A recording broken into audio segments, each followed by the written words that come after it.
You're listening to Living Podcariously, bringing you real men's perspectives, unfiltered, unapologetic, and uncensored. Recorded live in the Living Podcariously studio in world-famous Cocoa Beach, Florida.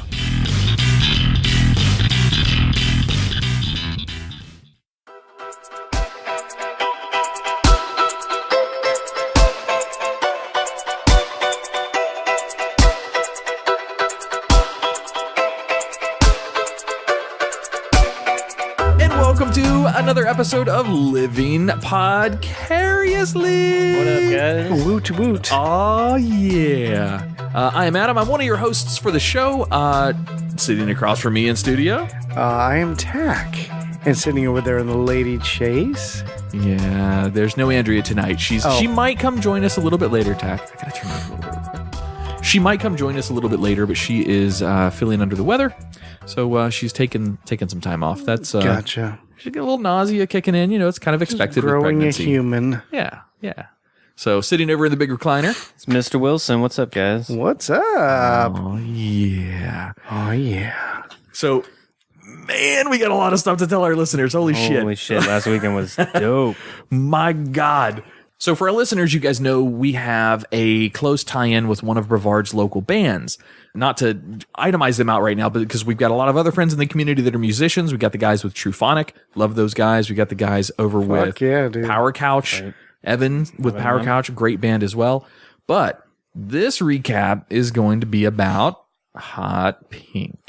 Yeah. Oh, Hot Pink. So, Jesus, we're just going to kind of open this up for some general discussion here at the beginning of the show.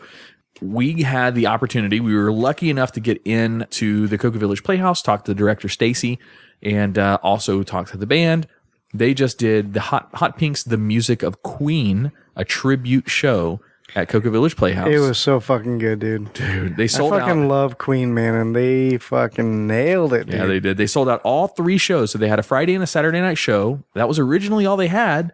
Then they booked a Saturday matinee show, and they sold that one out too. So that's theater seats, 650 or so seats approximately. Mm-hmm. And man, every single seat was full, and to include some of the wings, there was some standing room. Packed. Yeah, it was nuts. We were lucky enough to be able to use some of our processes and our package of services through Tach's company, through Tach Films. Mm-hmm. We were lucky enough to be able to go film it and prep the video. So part of the thing that Dichotomy Media does is promotions and, shooting some promotions for like the things that we've done over the Playhouse before or just in general. So we're going to do some promotions for some of our sponsors, but yeah, man, we were lucky enough to do that. So we put together a really cool team.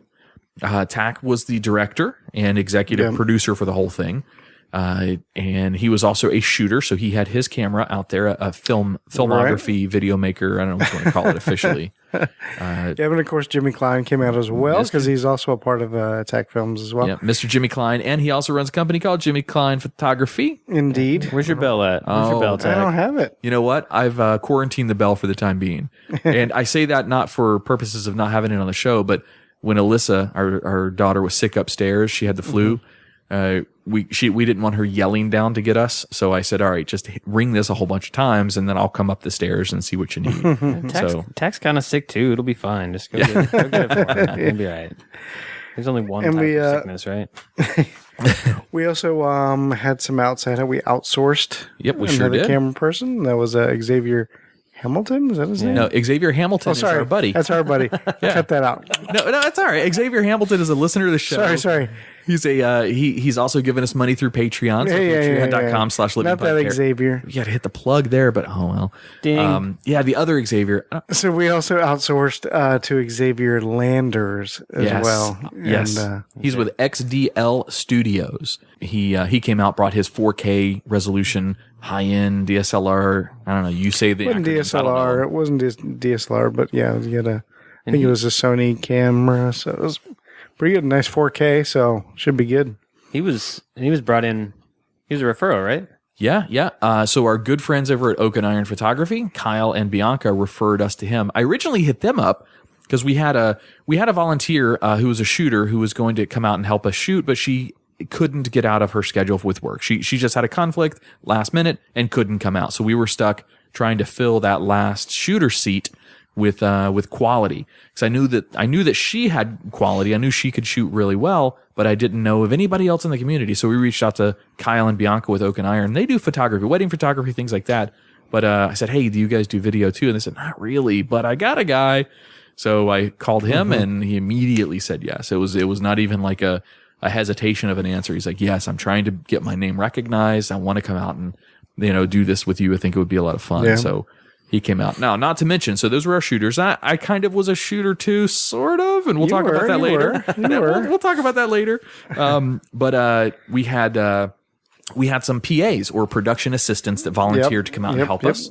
So we want to give big props, obviously, to Josh Wilson. He did PA work for us. Man, it was an excuse to run around backstage. Let's be fair. Like, the band's dope, and I got to watch their Queen show from 15 feet away, so. Hell yeah.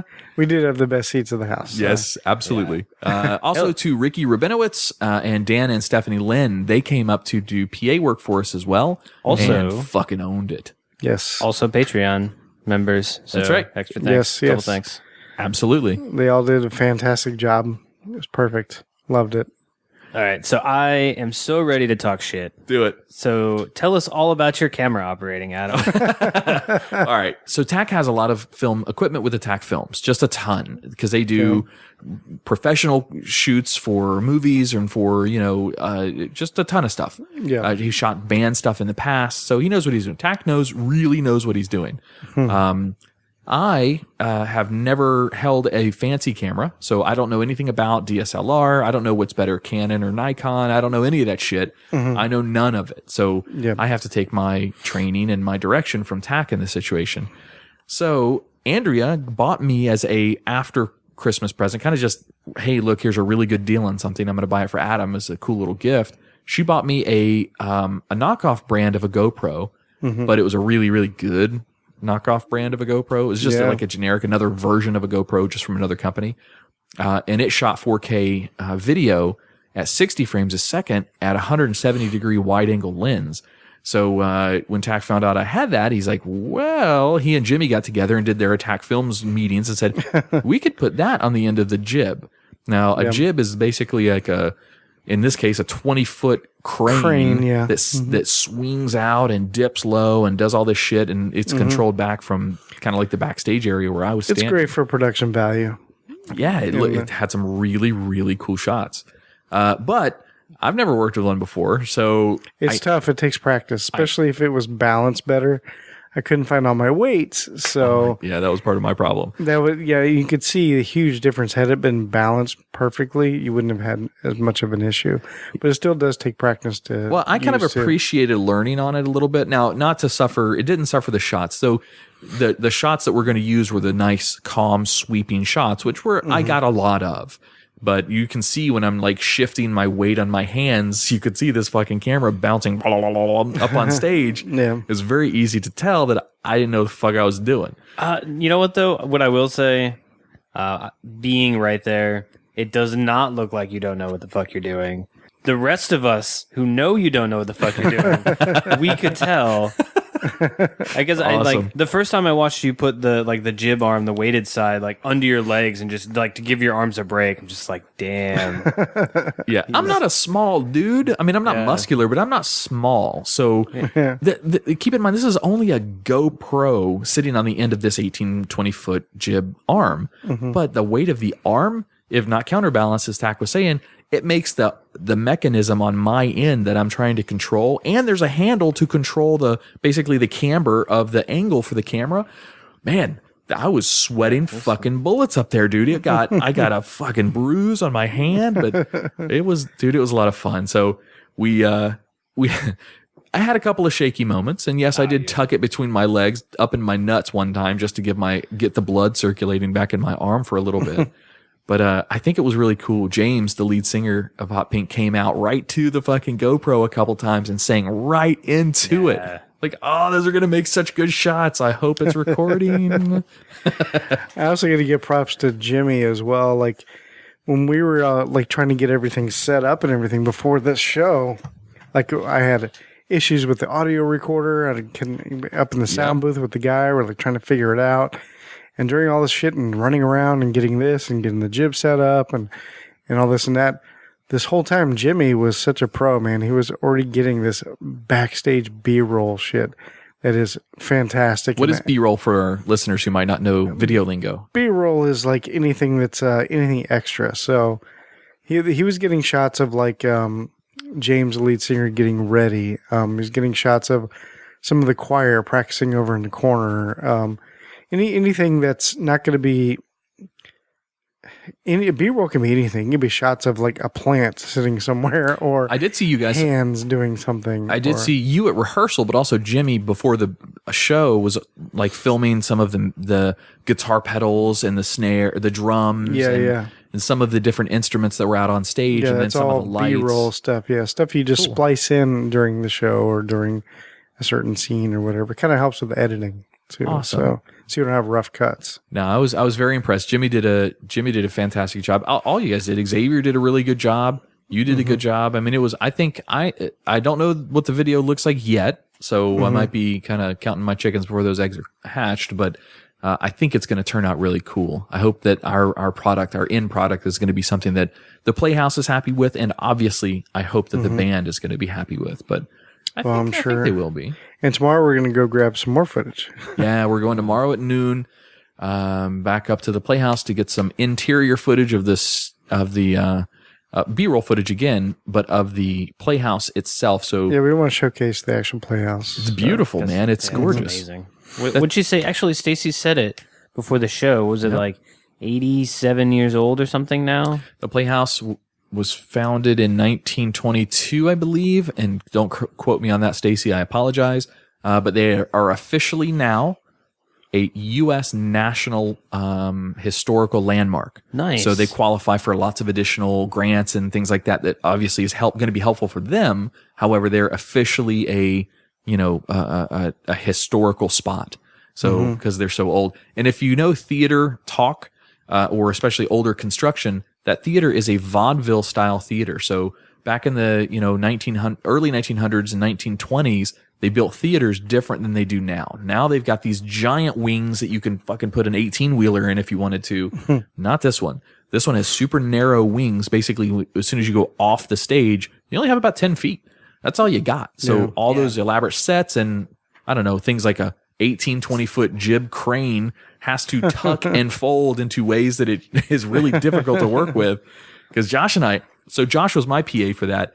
And this thing is so big and so heavy, it's not on casters. I was trying to think at night how I can rig something to roll it out. But with all the cables and cords from the band and stuff, that would be almost impossible. Yeah. However, Josh was my guy, and he and I fucking manhandled this thing out and pulled it out on stage on and off, depending on the song. And Josh almost learned a pretty valuable lesson that night too. It wasn't just me with shaky Jake hands trying to hold that thing fucking steady. Yeah, what happened? The front of the stage isn't lit up, and real easy to fucking fall off. So there's that. I almost fell on Xavier. Yeah, Xavier and Dan, no less. Fortunately, I was able to catch myself. But yeah, and you positioned yourself. So when Josh would help me, he would carry the long end of the boom out to help stabilize it, and I would carry the base. And it was all connected. It was all one unit. Then I would set it down, and then from that point, I'd basically take over. Camera was already rolling at that point. I would just take over the operation and kind of swing it around where we wanted the shots. But Josh's spot to squat became a hot box. So he was sitting between two of these giant lights on the stage, which are these computer animated lights that do all these. I was on the same side and the opposite side of the stage. I was in between these two things too. Yeah. Those motherfuckers get hot. Yeah, I was like, and Tach sitting there. That's where I should go. Yeah, I know. I kicked one a couple times. I almost tripped over one time. I was like, oh fuck! I hope I don't knock these things over. I didn't know if you even could knock it over. I had no idea, but I was like nervous around them. But Stacy, the director of the Playhouse, Dr. Anastasia Hawkins Smith is her full name. She pulled me aside. Fancy. She's fancy. She pulled me. She's been the director of that Playhouse for 28 years, by the way. So she pulled me aside that evening and said that we handled ourselves very professionally, that we made our company look good, and she was very happy with our representation and etiquette and stage presence. She didn't think we got in the way. She didn't think we were, taking away the vision from an audience to us. So it looked like we just we blended in well. I'm sure our Dichotomy Media shirts helped a little bit with that, it said crew on the back. And Yeah. Shirts were nice, buddy. Yeah, that was I'm wearing awesome. mine still, too. That was a nice. I didn't wear mine tonight. Oh, actually, I have a. Yeah, you got yours that night. I did. Okay, Yeah. It's good. They fit good, too. It's comfortable. It's nice. They're good shirts. I'm scared to wash it, but The Flip it guy inside said, out. yes. I'm sorry. No, that's perfect. What? Yeah, just flip it inside out because it is vinyl press. So Yeah. flip it inside out on cold. Don't ever put it on hot water, or that logo and the writing and the words on the back will be gone. ew. So yes, but yeah, Good to know. listen. So in a crunch, so yes, we've got our guys over at Allegra Printing who have hooked us up in the past with really good deals, like on our mugs and shit like that in the past. But not their fault. Their minimum orders are more than we needed. We only needed enough for all of our PAs and our shooters for that day. So I didn't need 40 or whatever prints. I only needed a few. So our boy in the mall hooked us up. There's a place in Merritt Square Mall called I Don't Give a Shirt. That's what it's called. That's the name of the company. Really? I Don't Give a Shirt. Right in the center. Macy's. Yes, he sits right in the middle. So I went up and talked to him and I asked for prices and I told him, hey, I want to have 12 of these shirts printed.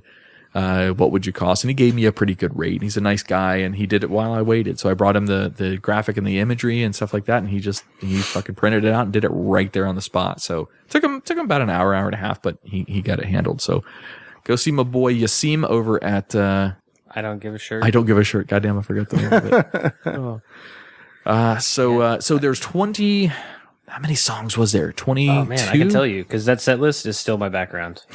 This is all open for public at this point, so you can literally go right down the set list if you want to and say the different songs that there were. Oh, can I? Yeah, absolutely. Okay, I'll just go quick. So they open with Flash, and then Flash. Awesome opening. Yes. Yeah, it was- By the way, once we have the rights, once we can air this to our listeners, that's going to be part of what I ask for permission from both the band and the Playhouse for. We're going to play, or make this available to listen to somehow pieces of these songs so you guys can hear them. But I can't do that yet. We haven't got those official Well, also permissions yet. soon a video, too. So Yeah, part of the whole thing we did, yes. Eventually, you will be able to see the entire video on YouTube. Well, we didn't film the whole show, so it'll be like I say it's Snippets. Our produced video. Yeah. My bad. snippets. Full songs, but yeah. just a Full few of these songs. songs. Yes, When we hit one of the songs, Tach, why don't you just say that one we'll have in full in the video, Gotcha, so go ahead. they'll know. Okay, cool. So they open with Flash. Mm-hmm. Then they had Killer Queen, Fat Bottom Girls. Now, wait, stop there. Fat Bottom Girls, James did something that was fucking amazing. Again, lead singer of Hot Pink. So just before Fat Bottom Girls comes on, he addresses the audience. This is the first time to actually speak to the audience. And he says a few nice words and thanks for, coming out to see us and blah, blah, blah. And then he says, and this song is for those girls in the aisle seats. And then he leads into the opening of Fat Bottom Girls. Everybody knew it and the crowd laughed. It was fucking great. Yeah. Let's see. Now I'm here. Oh, I'm sorry. Don't Stop Me Now. Now I'm here. Oh, yeah. Want to Break Free, which was great. Good Old Fashioned. Another one Bites the Dust. Again, that's a crowd pleaser. As soon as that song came on, boy, that audience went nuts. It was Yep. cool. Bicycle Races. Yeah, fuck that song. How do you not like that I song? love. Let me rephrase that. That was rude of me to say. I like the performance that the guys did of that song. All right, they did a great job, and the chorus or the choir. We'll touch base on the choir in a minute, but the choir came in and fucking owned it as well, melodically and harmoniously. It was great. I personally think that, to me, the lyrics in that song and how the song is it doesn't jive well with me. So it's not one of, but it is the one song that I will have stuck in the rest of my head for the rest of the night. So Seven Seas of Rye. I knew that entire song. I've never known the name of it. So even now, I can't bring it to mind. But I remember looking at it. They started playing. I was like, oh shit, I do know this song. And I was really excited about it. Oh, cool. You're My Best Friend. Crazy Little Thing. And then Death on Two Legs. Yeah. Death on Two Legs will be on the video. Definitely. Definitely. Yeah, that I was one. fucking love that one. That was one of the ones that the band specifically requested we make sure we get video of. So yeah, that was an awesome song. They enjoy playing that one. That was one. They're adding that to their normal, because they do cover should. music. They should. They're adding that to their normal cover music routines. Nice. It's a good one. Yeah, that was really cool for me because that was I took a knee. I was front of the stage. I was in front of the lights. Like You had James the best was seat in the house. literally 10 feet away from me. Like Yep. he was blocking the view of the other band members. He's so close to me. So that was really neat. Okay. Death on Two Legs. Lazing on a Sunday. That one also will be on there too because I love that one so much. Is that the one you said your favorite? That's a personal It's not my favorite, but they go right into it right after Death on Two Legs, which is also how it is on the album too. Oh, Death cool. on Two Legs, and it goes right into that one. I think it is anyway, and it's on the same album, Night at the Opera. I think it goes right into it, but anyway, Cool. They went right into it, and I love it, so it's going to be on there too. So Sweet. And then We Will Rock You. Again, a Everybody crowd knows. favorite. Everybody Yep. knows. As soon as you heard that first boom, boom, clap, You could feel it. yeah, the audience Yeah. was going nuts. The chorus did something that was pretty cool. The chorus or choir, I keep saying chorus. The choir they had a approximately 38 person choir, which Miss Andrea Joy was one of the. What was her role? Indeed. She thinks she told you what she actually was. she was a Soprano, second alto or something like that, second alto. or something like that. Yeah, it's a role that she normally doesn't get. But anyway, I turned over and looked at them, and all of them were up on their podiums on stage. They were stomping their feet, like keeping it going Nice. louder, so it sounded even more amplified through the speakers and everything. So it was pretty cool. And they're on a giant hollow wooden box. Yeah. Exactly. There was also, just before we forget to come back to it, there was another group that was on stage. It was the a cappella girls. They were a high school group. Do you remember which high school they came in from?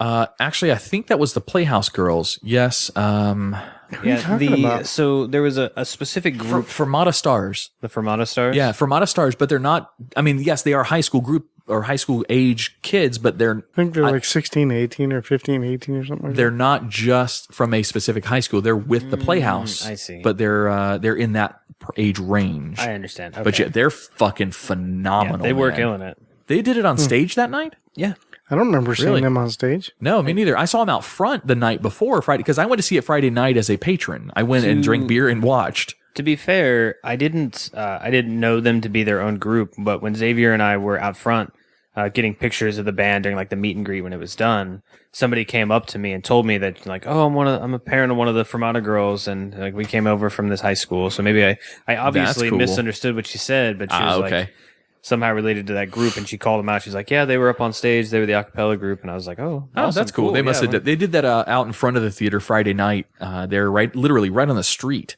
I thought, well, that was really cool. But yeah, they're amazing. They're an amazing group of singers. So every year so the Playhouse has the Stars of Tomorrow, which is a youth program that our daughter is in. That's what Alyssa did, right? Yeah, and ironically, Bill, the bassist for Hot Pink, was also in that. Jason, our friend from Joseph and the Amazing Technicolor Dreamcoat, he's also been on this podcast a few times. He was also in Stars. So there's a lot of people who are in. And he was in the Hot Pink Choir too. And he was in the choir. That's right. And he was your voice coach. He's my voice coach right now. He's doing a lot. Oh, we have a few more songs. Yes. Sorry. Where do we leave off? We Will Rock You, Yep. and then We Are the Champions. Fucking classic song. I fucked up my boom at that point. I couldn't get out there for We Are the Champions. The recorder stopped, and I thought it was the battery. It turned out it wasn't. It was just freaking out on me. I think I was just getting nervous and hitting too many buttons. Josh was ready to go. I'm like, wait, it's not ready.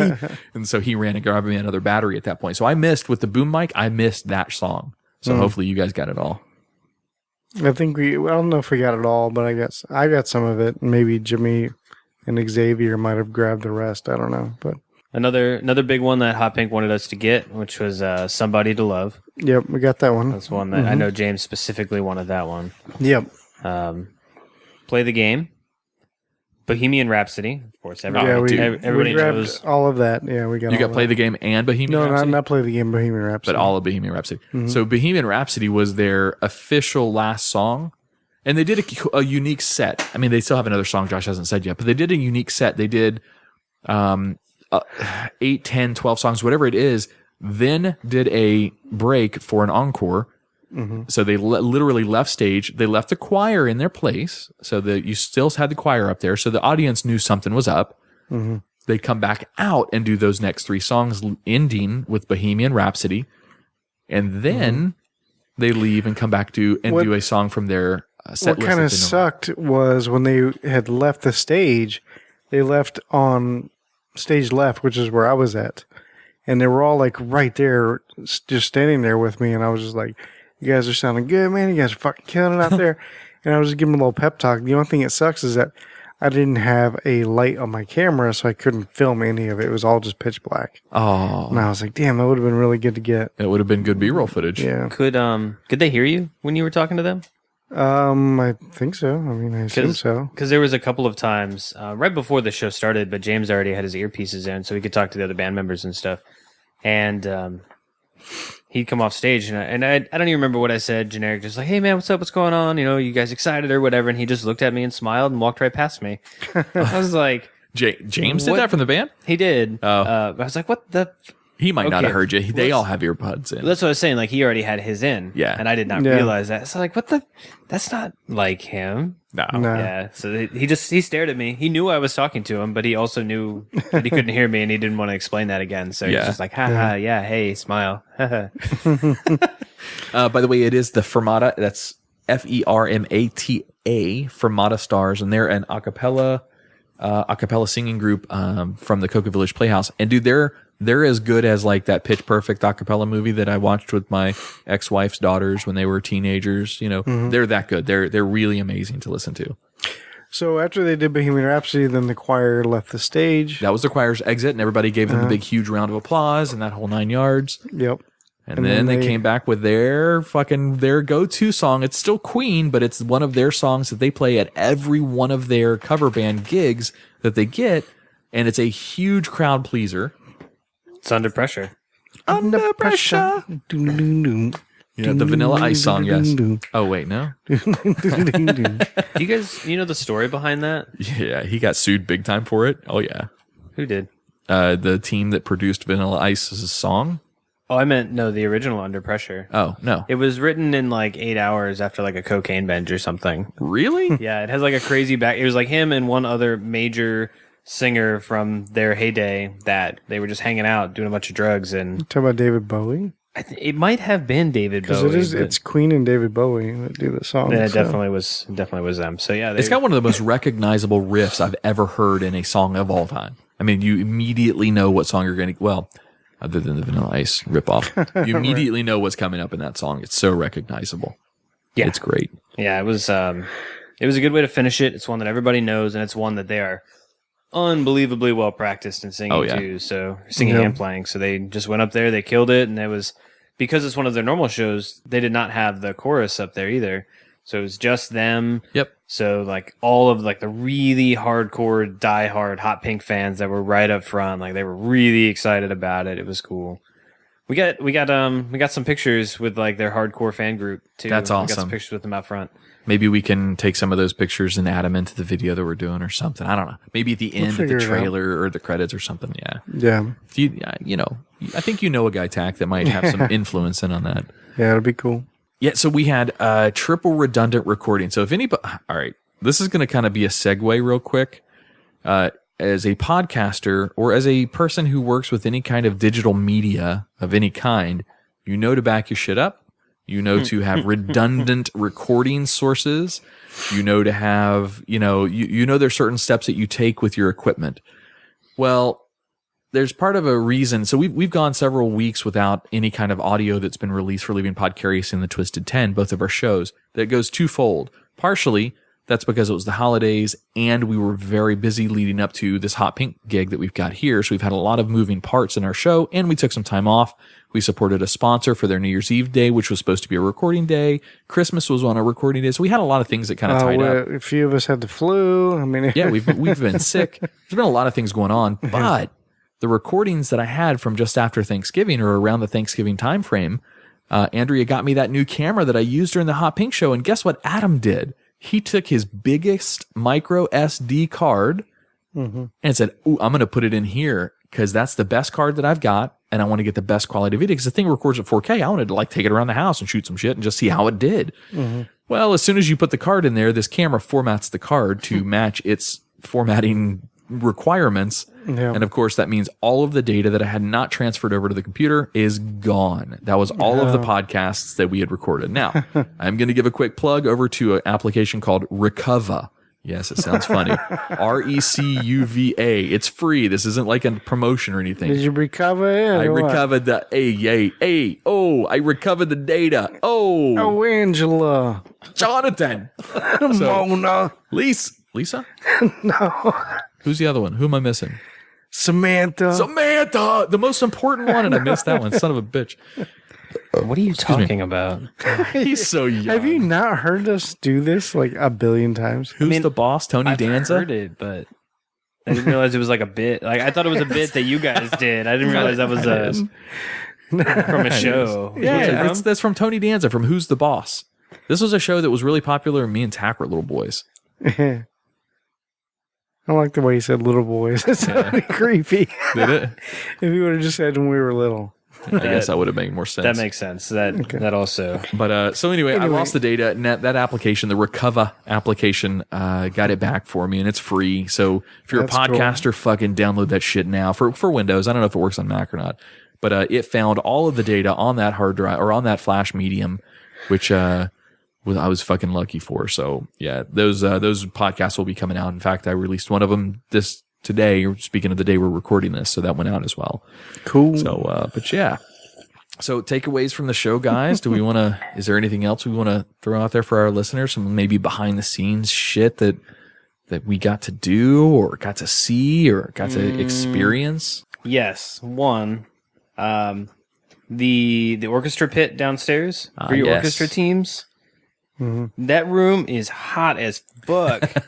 Kudos to those guys who sit down there and play instruments for an hour, 2 hours at a time. That room sucked, and we were just changing in there. There is, to be fair to them, there is an air conditioning system somewhere down there. I don't know where it is, and it's I wasn't on the wall in there. I don't think it was on at the time, but yeah. Oh, okay. Now they by the way, during the hurricane, when the hurricane came through and fucking tore up all of Cocoa Village, that room was under 1.5 feet of water. Wow. All downstairs, that entire pit. All of that downstairs area was underwater. So they've been shop vacuuming and getting stuff out of there for weeks and weeks and weeks leading up to their last series of shows. So yeah, that's a tough room. That's a hard room to operate in because it is below. I guess it's technically below the water level. I would imagine, or maybe it's just a bad area for water to gather. I don't know. It was cool. At one point you mentioned I had to run and grab you a battery. Well, in that time, because we were storing stuff in the pit, I ran around backstage and I got down there. And from underneath the stage, listening to the show. Oh, I bet that would have been cool. Really cool. I mean, it wasn't anything more than like the show just being muffled, but like as I'm walking in there, James is just like stomping around on stage doing his Freddie Mercury thing. And nice. I'm just like, oh shit, he's going to fall through.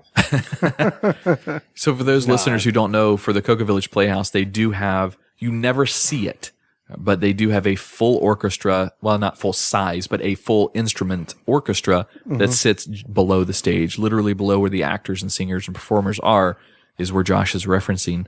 And there's a music director there, and they've got all of their orchestra members that sit downstairs. Usually it's like between 15 and 20 people in that little room. So you have a lot of bodies in that little bitty room down there. But yeah, it's really cool. But you, Tach, any takeaways, something cool to let the listeners in on? Well, put me on the spots. I don't know. It was just tons of fun, though. I love doing that shit, and can't wait to do that. Do another one. Do the next one, and from what I understand, I guess they're going to be covering Dark Side of the Moon. Yeah, man. I think it's their next one in April. Pink Floyd, Dark Side of the Moon. Tickets are on sale now for them. That's up at a Time Out Sports Bar. They have a huge warehouse out back. That's a venue. So that's where they're going to be performing that one. This one's not going to be at the theater. It's going to be at a bar, restaurant, whatever. Yeah. But yeah, dude, it's on 420. What's the place called? It's called like Time Out Plus or something. Time Out Sports Bar. I don't know if it's Time Out Plus or not. That's a good question. I'm gonna go back. Yeah, I saw it was Time Out Sports Bar Plus or some weird thing like that. Look for it. That's cool. Yeah, I've been there a couple of times. That's where they had all of the rehearsals. Andrea can't really represent herself very well tonight, but she's been rehearsing like a banshee with this for prepping for this show.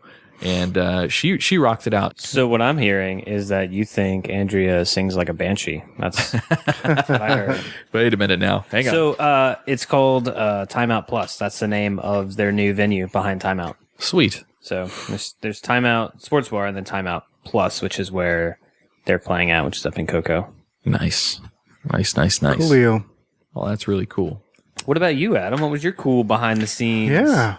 Like what? So this happened before the actual recording.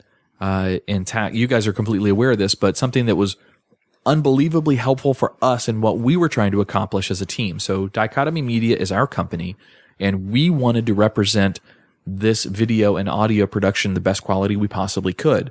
So our shooters were good. So we had Tach and Jimmy and Xavier doing the high definition shots with me running a little silly, it's still 4K, but whatever. Yeah.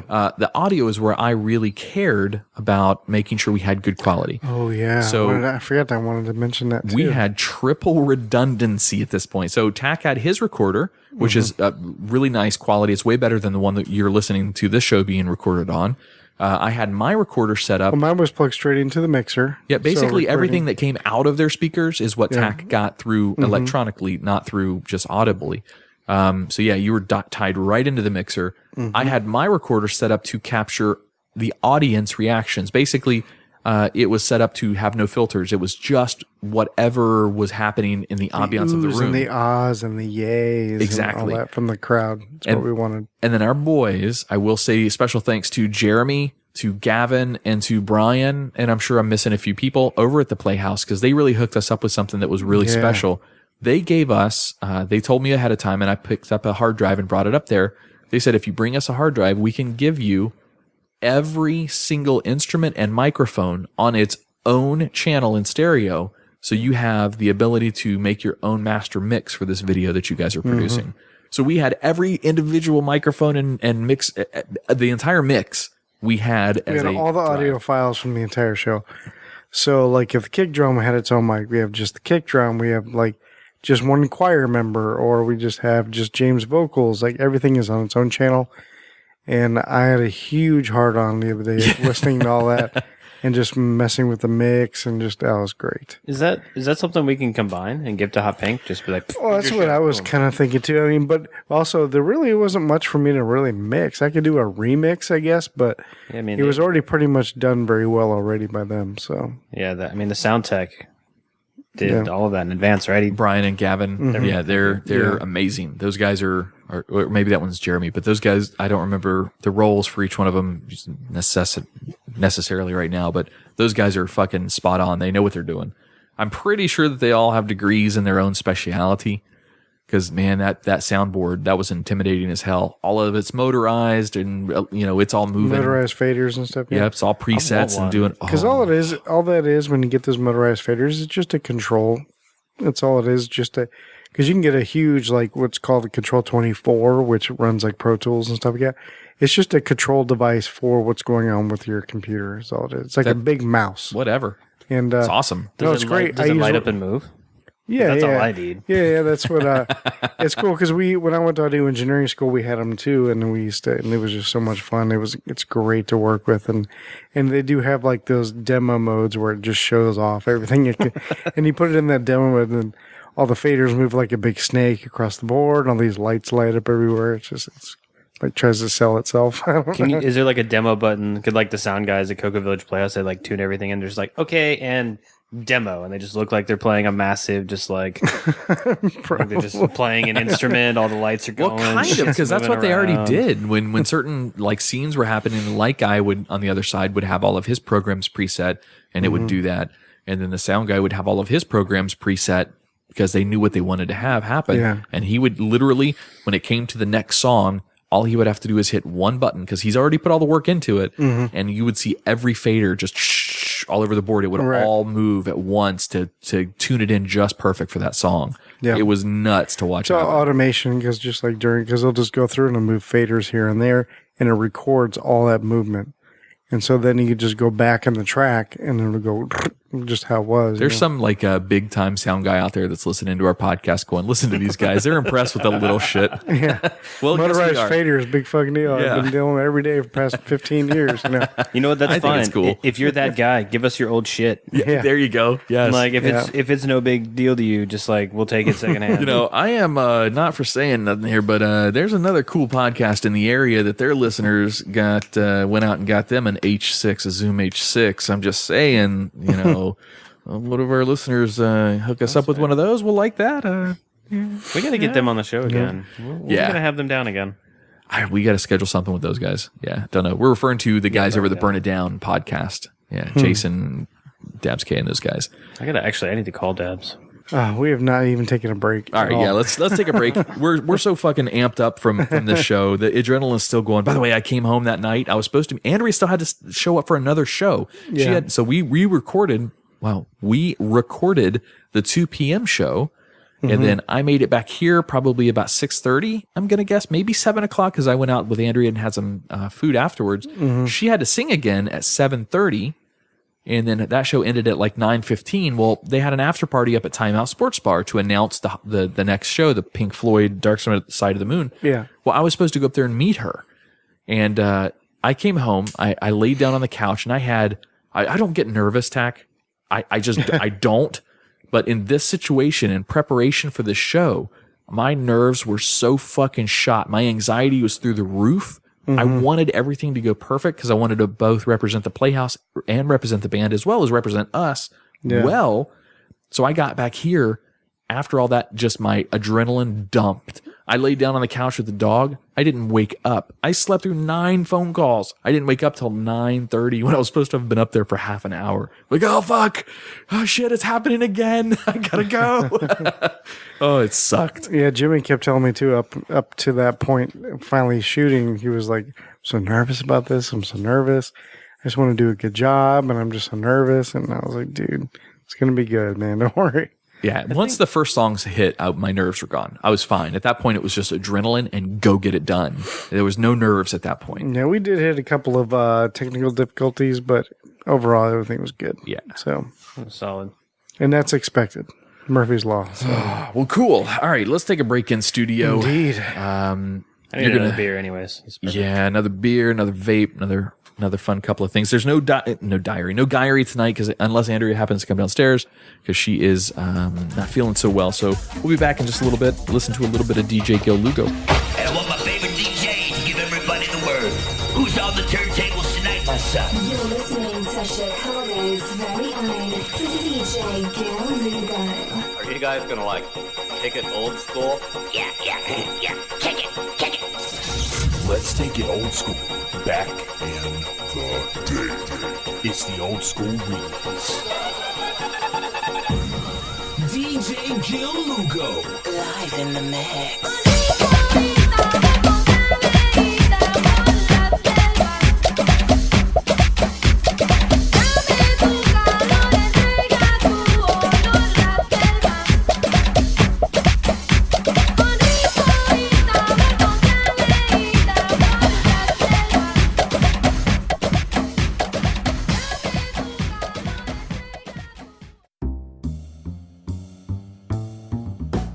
Village Idiot Pub. You locals know about it. You guys from out of town have to check them out. Village Idiot Pub is now a proud sponsor with Living Podcariously and the Twisted 10 podcasts. It's more than just about commercials, though. The cast here will be taking our show on the road to Village Idiot to record some episodes as well as hold events.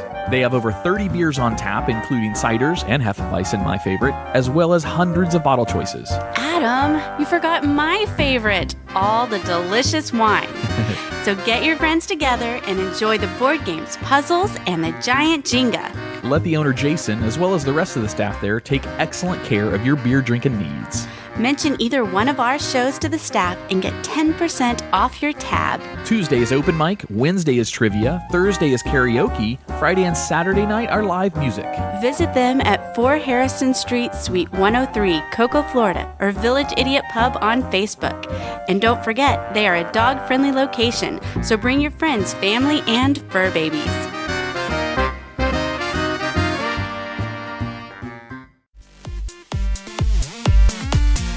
Hey, Tach, do you ever have that conversation with your girl about where to eat dinner and it always turns into that back and forth? I don't know, you pick. Yeah, every once in a while, yeah. Yeah, well, I've got an answer for you next time that comes up. Oh, yeah? Where at? The Salty Fox in Melbourne off of Oak Alley Boulevard. Oh, nice. You know, I've actually been there, and the food was pretty awesome. Hell yeah, it was.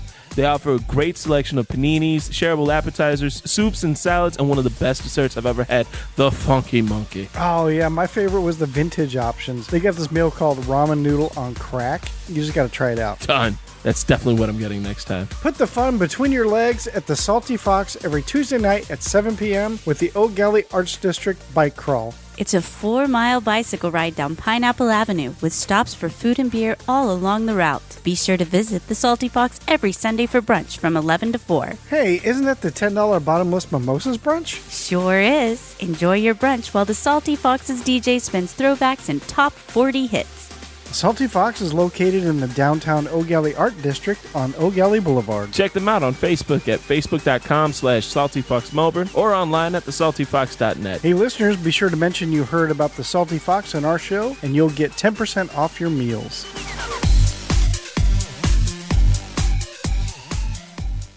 Turn the bass up, I rock beats. I rock beats.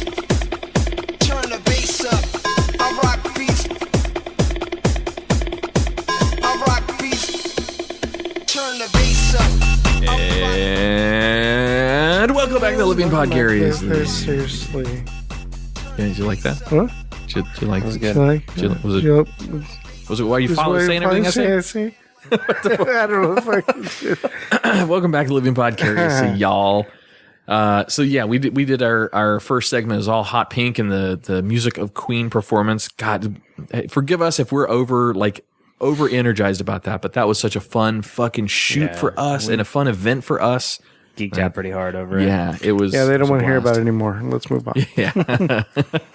All right. So we talked about this last week a little bit. We were trying to fit it into a segment last week. We kind of ran out of time.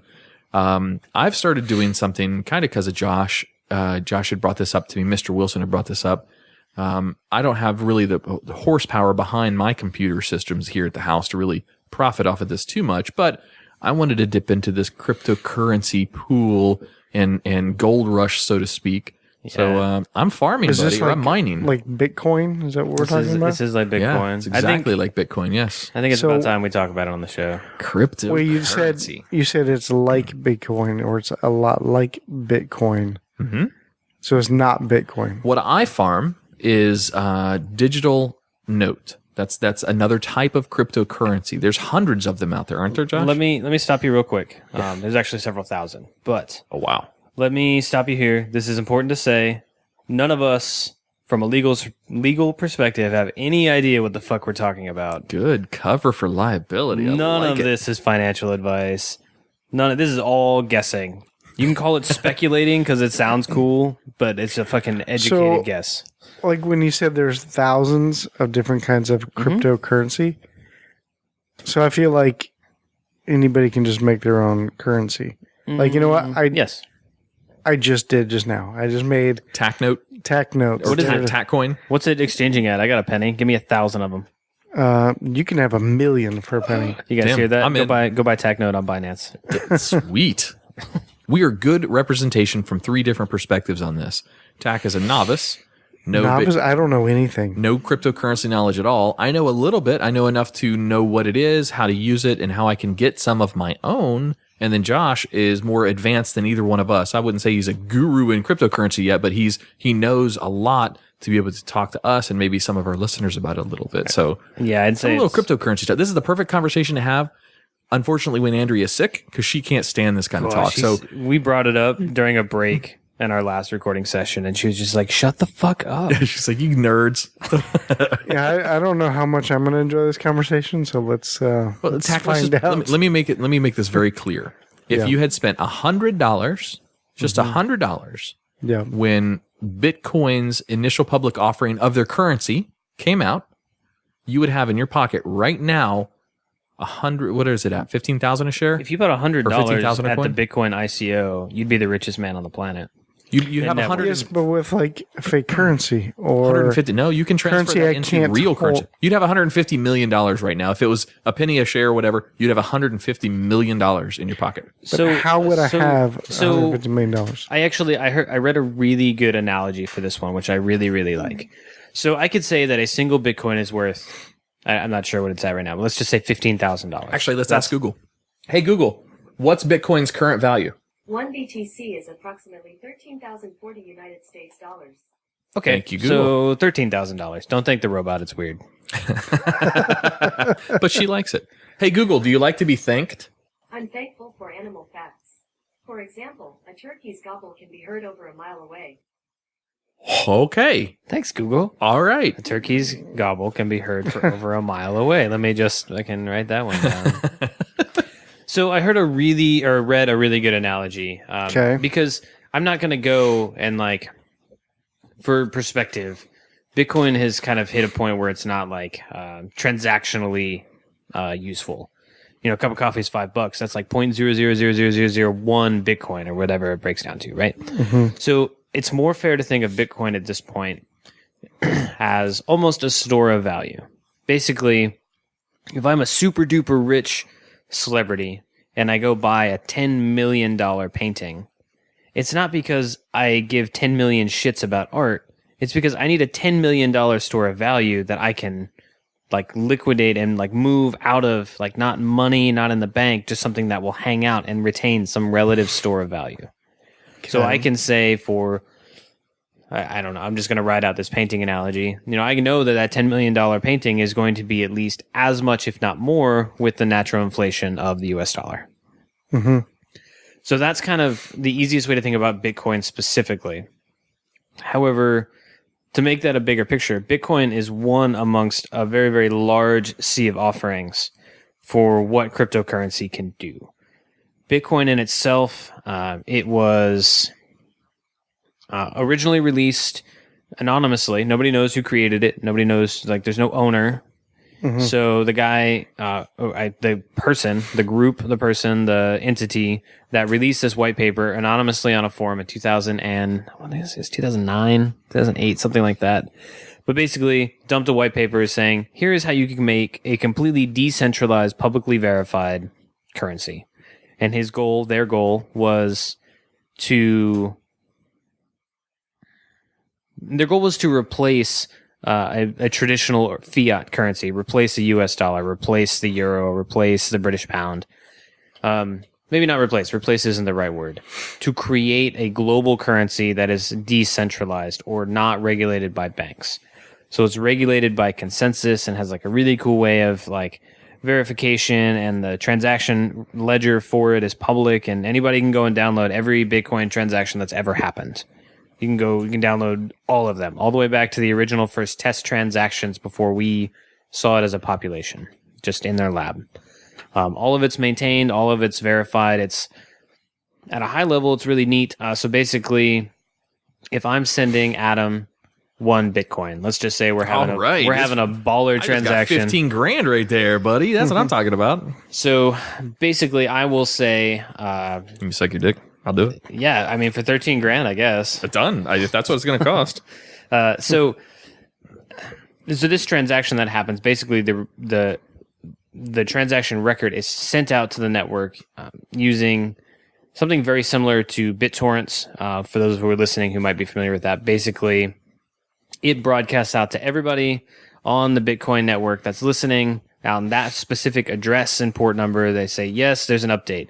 And they take that information in, and they, using an encryption algorithm, will determine, using the hash from a previous block and the new block. Basically, it's whatever. Basically, it's blasted out. Boring. Yeah, it gets super boring. It's going to go into the really boring. I'm getting very sleepy. So basically, I will take, there's thousands of computers out there verifying Bitcoin transactions, right? So if I'm sending one to Adam, that transaction is blasted out to the network, and then based on who's running that exchange, we'll take how many confirmations, and it'll go out, and a certain amount of validation nodes will respond back saying, yes, this is an accurate transaction. He has it to send. He has a wallet to receive. Go. It's like saying every time you receive a check from somebody, let's say your employer writes you a check, before you can cash that check, which is now instantaneously for Bitcoin, it's verified by a million other people. They see your check. It's coming in. You can now cash it because it is said by these million other people, yes, Tach, that company that's writing you the check, they're good. They got it. That's a good check. It's now yours. It's basically what that is. So, just in case we do have any crypto fans that are listening, Bitcoin is no longer free, nor is it no longer instant. That is it's a whole big thing in the crypto community that Bitcoin is showing its age really hard. Medium level of knowledge over here, Tach. Listen to Josh. I'm completely lost. That's okay. So basically, the idea was, if you and I and Adam, the three of us, we can come to a consensus that one made up like this dog hair that I just pulled off from Oliver off my jacket. Like I can say that this hair is the equivalent to $1, and you and I agree upon that. And I give Adam this one dog hair. You can now agree that he is one dog hair up or $1 richer. And if we've all agreed upon this, and then you have, I don't know, 4 quarters in your pocket, and he's like, I could really use some change for a soda, and be like, cool, well, we both say that this dog hair is worth $1 now. So I will give you 4 quarters. It has value because we say it has value. Same thing as the note. There's no longer a real backing of gold for the US dollar. It's a backing of what the people of the United States say and the world say the dollar is valued at. Yes, they do something kind of interesting, which is scarcity valuation. So the US dollar only has a certain amount of currency in circulation. Money goes into the Federal Reserve and gets shredded all the time, and money comes out of the Federal Reserve all the time. But basically, by controlling how much they shred and how much they re-release versus how much they print new into circulation, so they can say, oh, the dollar is inflating faster than we want it to because we're the Federal Reserve and we make that choice. They say, oh, it's going up too fast, so they just put more money out. So, okay, slow down that inflation a little bit. So our money is actually like heavily regulated based on how much is in circulation. Now, of course, I'm dramatically simplifying one of the most complex decision-making processes in the world. However, that's at its root, like that's really all it is. So the value of the Bitcoin or the value of any of the cryptocurrency is just what the world puts in the value of the individual coins or the individual currencies themselves. They're secure. They're transferred to you or your computer or your digital wallet securely, just like a bank account would transfer money back and forth. And then once you have that, you can exchange it. Most of them you can exchange for currency using one of the online systems. So if you had one Bitcoin sitting in, your digital wallet that somebody had gifted you, you could then turn that around through a mechanism, through a tool, and turn that into actual US dollar that is available in your account. So you could go and withdraw 15 grand or whatever the hell it's worth at the time. Okay. Makes sense? Now, the cool part is not the coin necessarily or the individuals. The cool part is that you don't necessarily have to buy into it with actual money. You can buy into it with other types of things like a mining rig. Like I'm kind of using my laptop over here to mine that digital note. You can have your computer perform these mining tasks or high-end complex math computations or equations or whatever, or you can join a pool or something like that, and then you can just earn it as your computer does its thinking and its processing to decrypt these computations or equations or whatever. Yeah, it's an interesting mechanism, but it's probably one of the most important mechanisms for a cryptocurrency to succeed. I mentioned that it goes out. We use Bitcoin as an example. During a Bitcoin transaction, that transaction hash is sent out to the network, and it's verified by their computers, right? That is what mining really is. So there's a transaction fee that every network has. When I say every network, every type of coin. So maybe we talk about Bitcoin. We're only really using that because it's the most popular name, but there's, as I mentioned, thousands of others. Yeah, you got into Ripple. And now you're looking into Ethereum. Yeah, I'm gonna talk about mining, and I'm also gonna talk about Ripple because of how it ended up leading me to mining Ether. So it's a cool 2-coin story there. So before we get deep into it, Tach, why don't you ask some general questions that you might have about cryptocurrency in general? Because I probably won't be able to answer it, but I know Josh will. Jesus. Oh, God. I have one. Well, you mentioned what's a real world use for it, other than saying I have this many fake magic internet monies. Right. So I'll focus on one. You mentioned Ripple. I'm gonna talk about what Ripple's doing with it. So Ripple Labs is the name of a company. They're an American company, and Ripple Coin is the name of a cryptocurrency. Now, it's very important for this conversation to remember that those are separate things. They are not dependent upon each other to survive. Ripple Coin can exist in its own cryptocurrency world and be successful. Ripple Labs is a business, and it is also going to be successful whether or not Ripple Coin succeeds. Now, that being said, Ripple Labs is heavily invested in Ripple Coin because they created it. But what they're doing with it, there's a banking system that's called Swift. It's Swift or Swell. I've always gotten them mixed up. Basically, what they're using now is called Swift. And it's how, like, if a bank in America wants to send $1 million to a bank in Germany, the generally agreed upon mechanism to do that is called Swift. And it's between banks, and it takes days. Normal trust transaction, make sure the money gets there, they receive it, they send it back saying, or they send a note back saying, yes, we got it, transaction completes on both ledgers. So it's completely governed. And as well. of course, and that's not 100% a bad thing. Not 100%, but about governance and a stuff, little bit. I mean, there are reasons why you might not necessarily want your money to be monitored as it's moving to your relatives in another country. They don't, That's true. I mean, I launder money through my foreign relatives all the time, so I hate when people catch on to that. Right? So, but basically, so the real world application here is that Ripple Labs, using a new protocol that they've put together, it's called Swift or Swell, the opposite of what's in use now. They have two means to do it, one of which is called X-Rapid. Basically, it's a transaction that occurs using Ripple Coin, or XRP, as a transaction medium.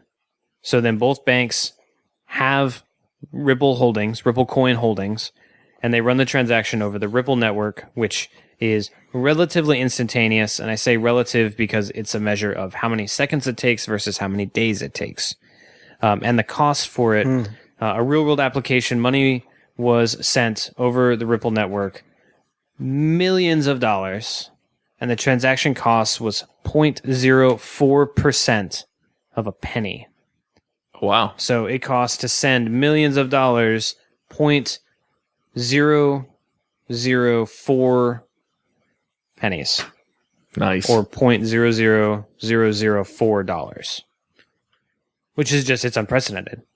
So, like, that's a real world example of how coins can be used to better our lives. And that's, of course, through banks still. But you can literally take, if you have a Bitcoin or if you have a bunch of this other Ethereum or any of these other currencies, if you have that much already stocked up in your wallet, you can literally go do business with that now. There are places that are recognizing those types of things to purchase. So if you wanted to go buy a car, if you showed up at a car dealership tomorrow and said, I've got 1 Bitcoin, can I buy this car? They will most of them will absolutely take you up on that because they understand their value is inside that coin.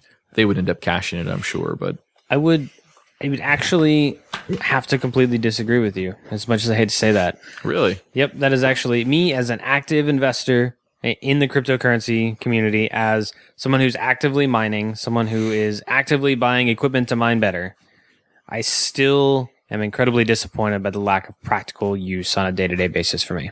I still believe in it. I still think the technology behind it, blockchains, I still think it is. So you would just have to take it through one of the money exchanges first before going to them to just take them cash? Yep. Interesting. So, like, you brought up crypto mining, so I'm going to touch on that, and that's that validation mechanism that I was kind of going into with Bitcoin. So when that blasts out to the network, whoever validates that transaction, they actually get the transaction fee between the two parties sending the money.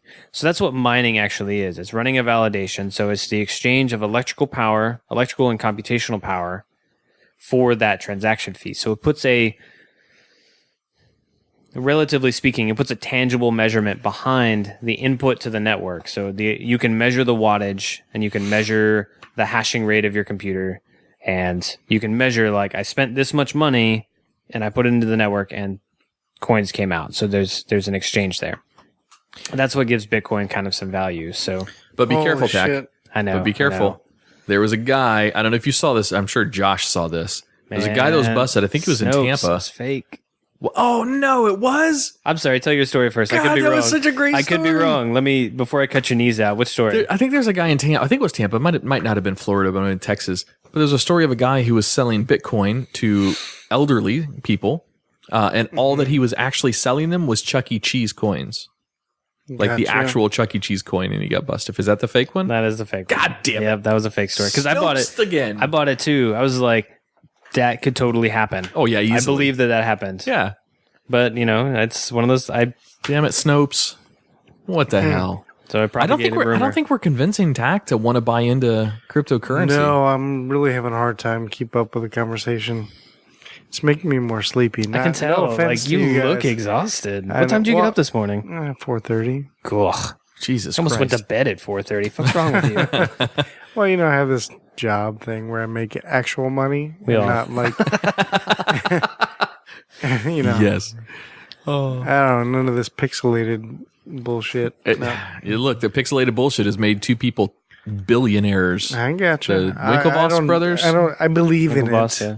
So, I mean, it just seems like it's going to be one of those things like, couldn't somebody just easily forge it? Or couldn't somebody so actually, no. easily, I'm going to touch on that. couldn't somebody just say, you know what, Bitcoin's not worth anything? And then somebody go, you know what, you're right. It's not worth anything. It's volatile. So is the US dollar, though. It's volatile. Yes. Absolutely. And then everybody just goes, it's fucking bullshit. So is the stock market, though, Tach. It's the same thing. I'm going So that's something tangible you can hold. So is cryptocurrency. Talk about how you can hold a stock certificate. Yeah. But that doesn't. I don't know. So, you can physically hold a stock certificate. You do technically own a stock certificate. No, I got you there. But yeah, I mean, that's nothing to stop that company from completely going under. I mean, the owner of this company that I just bought 10 shares in came out as wildly, aggressively racist. Guess they're going to go out of business now. My shares are worth shit.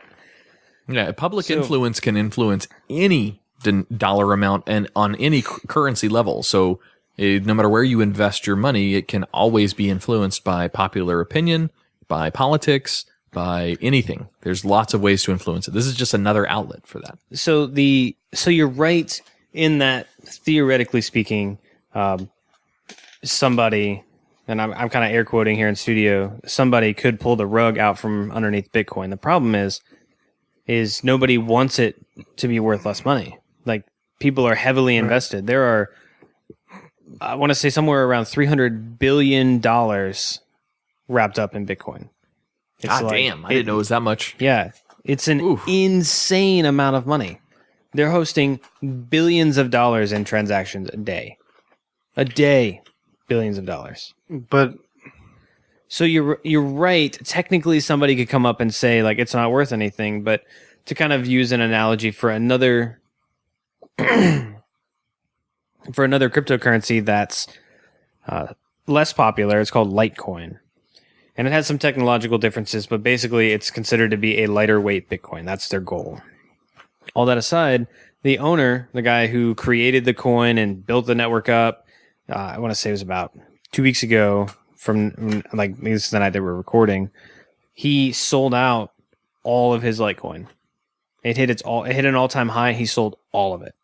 And then he came out and he said, I did it because anytime that he would post something about it, it could dramatically impact the value of the coin. He could be like, oh man, took a bad shit today. I don't think Litecoin's going to do so well. And Litecoin would go down. Damn. And he didn't like that. It defeats the purpose of a decentralized currency. It's not supposed to have one governing body, one person that can influence it and make changes.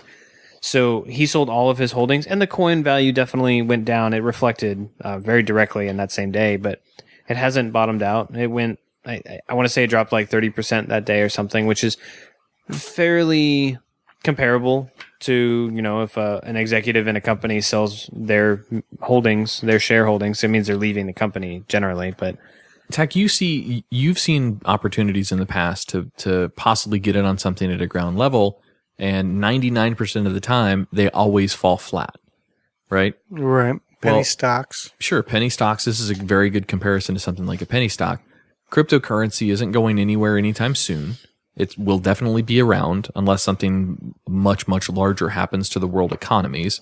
So cryptocurrency is definitely a thing that's going to happen and going to be here. And some of these stocks, or I say stocks, they're not stocks. Some of these coins or some of these currencies are valued pennies on the dollar.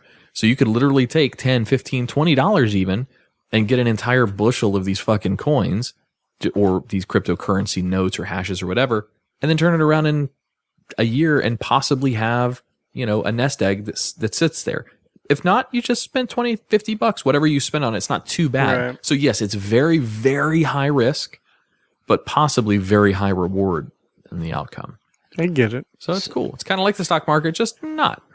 So you had talked about how, it could be hacked because it is this ethereal thing that just kind of exists out there. Well, technically speaking, yes, it could be hacked. However, this is what's called the 51% attack. And it's like a known documented thing that when it was like in the original Bitcoin white paper, the guy or the group that put it out there said, this will happen.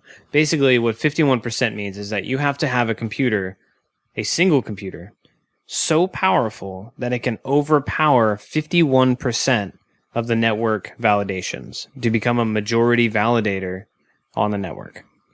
So I don't know how... Oh, I don't know. Maybe IBM's new quantum computer that they've been talking about? Not enough. Damn, really? We're talking... So when we talk about hashes, okay, we're talking about a computer's ability to run a mathematical computation. Sure. A CPU, like the regular processor in your computer, that is measured in hashes a second. It's kind of the standard. And then we start talking from there, it goes up to gigahashes, okay, and then terahashes, and then pentahashes, and I don't even know what's above that. I forget. That's where Bitcoin's at. You have to have the processing power that's above pentahashing, or 200 million times more powerful than your average household What if you've computer. just smoked reefer in a penthouse? Is that pentahashing? Yeah, sure. Go take over Bitcoin. Come on, Tach. Give me a smile out of that. We've lost him. I feel like that's what I just did, man. That's like I wish fucking lost him. My head literally hurts right now. Man, when we told you we were going to bring this up, you told us you were going to be disappointed. Yeah, I was like, I feel like I'm going to be lost during this and not enjoy the conversation. Well, then let's do this. Let's do this. This is not Tach's bag. This is medium case my bag. This is definitely your bag. It's definitely. Why don't you? I don't hate the topic. Don't get me wrong. Why don't you add, Josh? Why don't you add some sort of closing comments on it? There's no question that this is something that is definitely in your wheelhouse, but it's completely lost Tach. So add something for our listeners, because we've got listeners out there that are definitely interested in this. Mm-hmm. But I don't think that if I can't keep him engaged with jokes about Bitcoin coins being sold that are Chuck E. Cheese coins, or talking about smoking weed in a penthouse, we've lost listeners, because Tach is a good representation of our listeners too. You're right. That's fair. So how about this one? I'm gonna just a 2-sentence thing. I invested about $1,000 into Ripple coin that we were talking about earlier, and it inflated. And it ended up hitting a relative market value of about $3,500 on that investment, which went really well. Nice. To which I dumped out all of my profit, and I bought a computer to mine, to join a validation network, to mine, and essentially give me free money, if you will. Like, I've already done the math, and I have profit margins and stuff. So, basically, I used my profit, I reinvested to make something else that's going to make me more profit, all in the crypto world. And you don't do anything to it. You set it aside, you pay the power bill for the processing, which is going to be expensive, but the profits that you get on the other end of that are going to outpay that power bill, usually, as long as you do it right, as long as you farm the right thing or mine the right thing. It's cool, man. Yeah, it's there. I guess, you're right, though. I don't want to harp on too far, because like you said, if Tach's bored, somebody out there is bored. Exactly. So I want to do that to you guys. I'm sorry, I really don't want you to No, you're good. No, it's fair, because, I'm really interested, and I could talk about this for a long time. Then have at it. Just, how about you just don't talk to me? So if I'll just sit here and listen. If we're losing Tach, that's a good representation. Well, each of one of us comes from a different perspective in life, and if we're losing Tach, we're going to be losing some other listeners out there. So I'll tell you what, though, if you're listening, if you're in the crypto world, hit us up on Facebook. Hit me up on Facebook. Hell yeah. I want to talk about it. I want to talk about tag me too. I want to know. Okay. Yeah. Message us, tag us. Me and or Adam.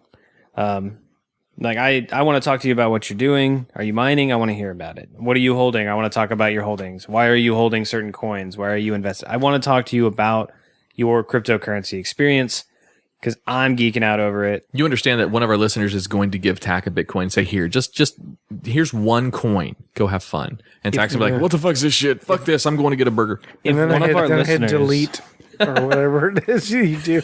All right, I have all kinds of. If one of our listeners gives Tach a Bitcoin and not me, I'm going to be pissed. Yeah, whatever. What's going to happen now? And then if Tach deletes that Bitcoin, I'm going to firebomb his car, because that would hurt. It would hurt me inside. Oh, that's hilarious. Well, losing money would hurt me too. I get it. All right. Well, we're going to take another break in studio. Again, hit us up. Hit us up if you're interested in talking more about Bitcoin. We might actually start a thread on Facebook. By the way, we're going to be starting a Facebook group for our podcast. That's something that is going to be happening. We don't know the name of it yet, but we'll add something in there. So there'll be a thread on that group as soon as we get it up for cryptocurrency in general, just general discussions. I'll tell you what, like you said, we don't have a name for it yet. So if you got a name, you got to catch your name for a bunch of people who like to sit around, drink beer, and talk shit. Hit us up. Hit us up. All right, guys, we'll be right back after this. DJ Gildugo.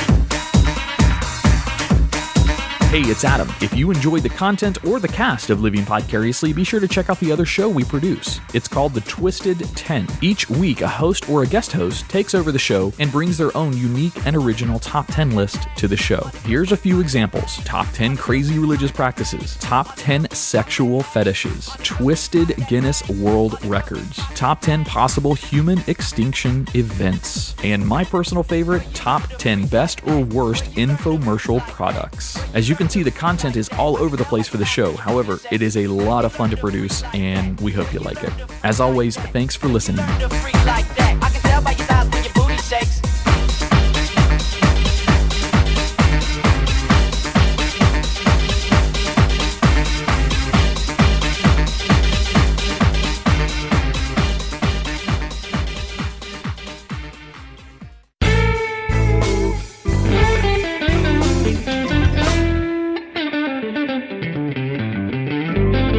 Sponsorship with Living Podcariously or The Twisted 10 is not just about contracts or money. We like to form relationships with those who invest in our shows. Absolutely. I couldn't agree more. We only like representing companies or products that we can really get behind. We met Kyle and Bianca from Oak and Iron Photography at an event from another sponsor of ours and immediately bonded with them because, let's face it, they're just awesome people. Yeah, and if you came out to our Living Podcariously listener event, you may have seen them roaming around, taking some photos for us. They captured so much joy and emotion in those photos that night. It was amazing. Yes, it was. Now, Adam, I'm kind of a amateur photographer, so I can appreciate how difficult it really is to capture moments like that. They shoot events of any kind, weddings, lifestyle photos like maternity, couples, families, you name it. Not only do they capture moments that your grandmama will like, but they also put that Oak and Iron personal style and spin on what would normally be considered traditional photos. Oh yeah, that Ring of Fire shot from our event was awesome. Hell yeah. Their photos not only capture the raw emotions, but when looking at them later, you're transported back to that day they were taken. You'll see it on their website. They capture, quote, the real moments for the true at heart. Nice. Head on over to oakandironphoto.com to check out some of their work. Also, you can click the Contact Us button and get a quote of your own. Go and check out oakandironphoto.com and let Kyle and Bianca know you heard about them from us.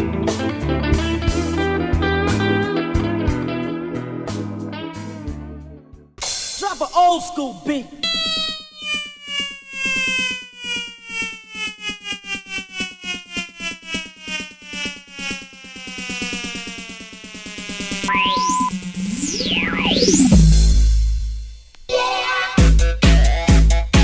Welcome back, guys. Welcome back. Come on, Tach. Come on, Tach. Oh, Mr. Get Carter. into it. Get into it, buddy. What? Trying to somehow pull your energy back up from your I know. lackluster interest in cryptocurrency. I know. I was so lost. Oh my goodness. That's all right. I apologize for that. That's okay. You're good, It's all dude. right. It's not your thing. That's Not that I'm not interested. It just was very dry information. And It is. And I said this during the break too, like the hardest thing about cryptocurrency right now is talking about it to non-enthusiasts. Seriously, that's like yeah. you as someone who's not interested were literally falling asleep while I was trying I was to literally like falling asleep. give you an education on it. You're just like stop looking at me so I can close my eyes. It's kind of like going to an insurance seminar. You know, you need insurance, but you don't want to hear about it. That's fair. So I got some cool news. Andrea and I are going up for our very first official doctor's appointment for the baby. So we go Cool. into, I don't know, whatever tests they're going to do for the first tests at like 10 weeks into Blood pregnancy. test? I would imagine blood test. I don't know what they're going to do for her. I actually, having just gone through this, it's going to be a super uninvolved visit for you, madam. It's what she told me. Yeah, She actually, this is really, probably they all one- are. But She said this one is probably not one that I would want to be there at. I mean, I still think wanna be you would there. want to be at this Yeah. one. I mean, it's gonna be if it's anything like Margaret's. Our first was, you know, that weird microphone magic wand that also produces pictures. Like, Sure. The ultrasound. But it's like the weird microphone dildo. Like, it's the only way to describe this thing. Absolutely. But warm petroleum jelly on the belly, and then no, this was this is the insertion. This is an one. internal. This is an internal ultrasound. It looks like a big old dildo. It really does. Like, did they put like a condom on and they put on the jelly on and really? And then music. Okay, well, I went through this one time. Wait a minute, Andrea's doctor's a girl. Maybe I do want to go for this. See, I went through this. Is that wrong? Sorry, one time, when my ex was pregnant with our son. Sure. And, we went to this doctor, and this is the same doctor that had delivered like her twin girls to, several years before. So this kind of a handsome dude, And then so like when you go into the appointment, you're in there, and then, he's getting ready to. He's got your girl up on the thing with her, he's got the thing out. I don't know why he kept staring at me as he was lubing it up. And then and just before he stuck it inside of her, he looked at me like, what's up? Like we had something in common, or like as he's like sticking it in. That's called. He's like, is that comfortable? And she'd be like, it's fine. And he would look at me like, what's up? What do we call those? And he's basically over there fingering my girl in front of me as I'm sitting there watching it. And we're paying him. Yeah. Well, actually, I wasn't, but Snow buddies? No, Eskimo brothers. Eskimo He's an Eskimo brother. Yeah. It's a very exclusive Afterwards, I was like, why did he keep like looking at me the whole time? And she was like, shut up, he was not. I was like, no, he wasn't, but it was still funny. Oh, yeah, I can't wait. So I want to know the sex. I want to know as soon as possible. I want to know. Which over here in Brevard is like 24 weeks, by the way. Oh, really? It's like 8 weeks farther back than Tampa. I don't understand what the difference is. Further back in which direction? Wait a minute. Like longer late in the pregnancy? Yeah, so in Tampa, we were told we could find out at 16 weeks. Huh. And then when blood tests will tell you all that at this stage, won't they? At 10 to 12 weeks, they'll be able to tell you all that. Nope. Well, I guess if you do blood tests of the fetus, but blood tests are for Andrea, right? I have no idea any of this stuff. Yeah. Josh. So, okay, cool. I think you're talking about two different things. I know the sex of Andrea. Yes. He's talking about the sex of the baby. What are you talking about? That's what I'm talking about. Okay. Yeah, so the blood work is going to be Andrea now, and then when they do the genetic testing, it will also be Andrea. And if they find anything in her that is a positive indicator that some of your genetic code could contribute to a genetic disorder, that's how they'll identify it. They'll find the triggers in her genetic code, and then they'll find the opposite trigger in your genetic code if they need to. Interesting. Yeah, it's like really crazy, fascinating shit. Are we still talking about Bitcoin? Oh man. Yeah, no, so it's like really present for me as well, with Margaret, of course, being pregnant, and so we go Wednesday to find out. Our babies are going to be in school at the same time together. They are. Are you sure about that? Cool. Yeah. Yeah. We did the math on the dates of like when like our baby will be like Josh's baby and Margaret's baby will be the older in that class. Our baby will be the younger in that class. So yes, for sure. Man, our listeners are like, whatever happened to titties, beer, and picking up women right? at bars? Yeah, exactly. I know, right? So, okay, so I'm single. Yeah. Hey, we covered our rock star segment in the first 40-minute segment of the show. How much fun we had shooting the rock stars this past weekend. So we got some of that out with of the way. cameras. I kept telling you I was going to find a way to segue beer. Yeah. Into this, and I couldn't. So I saw on Facebook, and I want to believe that there is a lot of truth behind this. But basically, the guy showing the video, he said how you pour your beer can help determine how much you can drink into the evening. And I thought that was really fascinating. And basically, he poured a beer like restaurant style, where he's going to take the bottle, he's going to pour it really slow, it's going to have no head on it. Like it's no be head. Like real clean. And then he took it looked like, like a pestle from a mortar and pestle, basically like a stick. And he just shook the beer up and it foamed over. And he's like, this is what happens when you drink it. You're going to take this the CO2 is not broken from the beer, and you drink it. And then you put a bunch of food down and you move around and stuff. Your stomach's going to fill up with CO2, which is not going to hurt us, but it is going to impact our ability to eat, to drink farther. Bloating. Yeah, you get the bloating from the beer. Absolutely. Yeah. So there is actually a method, which, let me phrase that. I knew there was a method. There was a reason behind the method for pouring a beer where it gives a little bit of head. Yeah, a lot of brewers actually make their beer. Brewers? Brewers. A lot of brewers. A lot of brewers. You know. No, when you pour a beer, the best way to pour a beer from a bottle into any kind of drinking glass is straight down the center. You don't pour it to get no head. You pour it to get head because that's how the brewers, that's a hard word for me to say, make their beer to taste. Because when the CO2 is released out of the beer, it creates an aroma that compensates for the flavors in the beer. So you're supposed to actually have a head that either spills over or comes very near the top or gets to the point where you can actually drink it. So the correct way to pour the beer is down the center. I knew that, but I didn't know it was for the reasons that you just said with regards to how it would fill your belly and how those gases would be released. I always knew it from the aroma and Was the that taste. the right answer? I think they compensate each other, or I mean, I think they're both help each other. They're both accurate.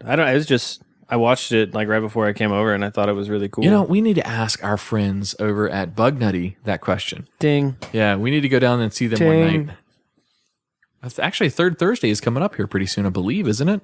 Third Thursday of the month. Third Thursday, Ray Burrito hosts the comedy nights there. We should go up there one night. He's there and ask John, our buddy that owns Bug Nutty, about that exact question about what's the right way to pour a beer.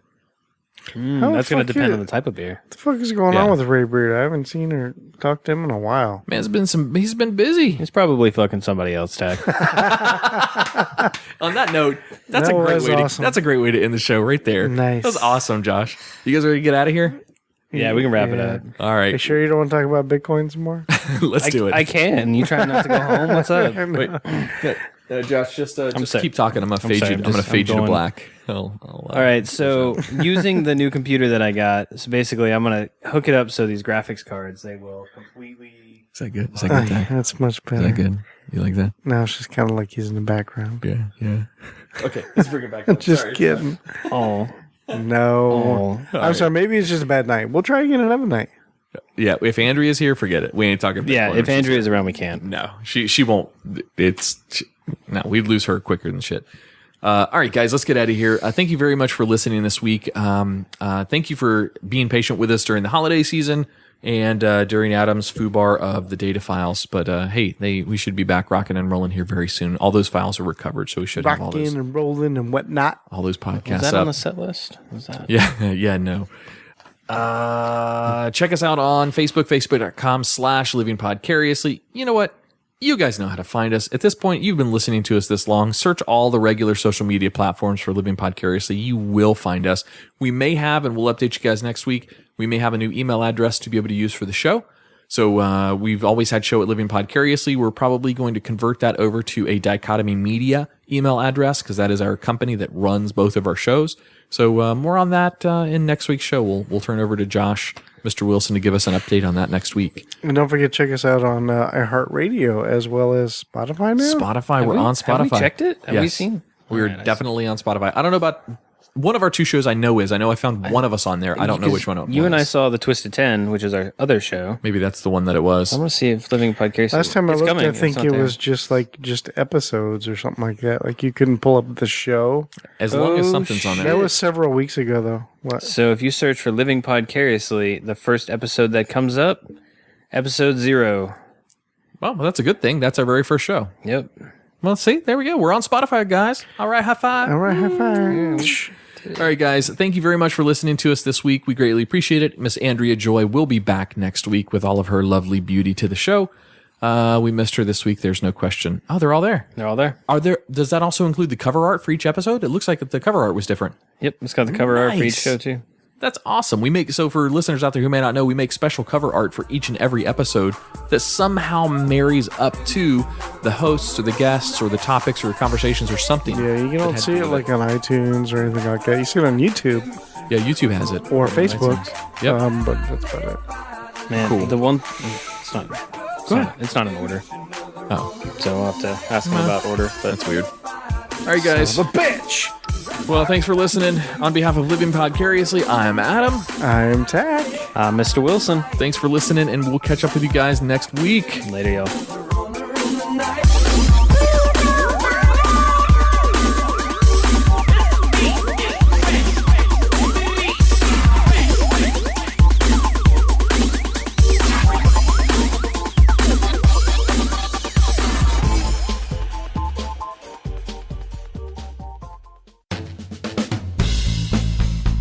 Hey, remember we had that listener event?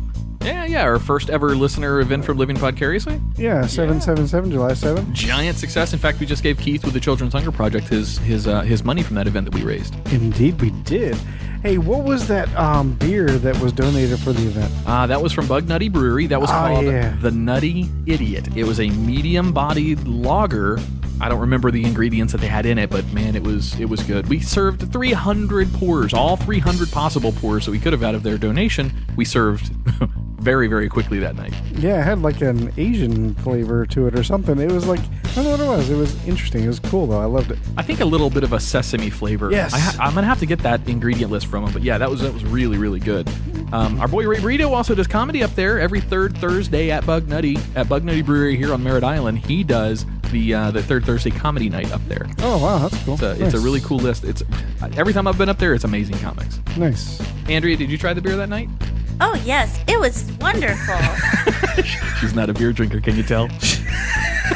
Don't say it like that. I wasn't standing at the game all night. I had plenty of time to drink beer. Yeah, John and the guys over at Bug Nutty certainly hooked us up. So we want to send all of our listeners, if you're looking for a good microbrew, especially in Brevard County, there's a lot of them out there, and Bug Nutty is by far one of the best.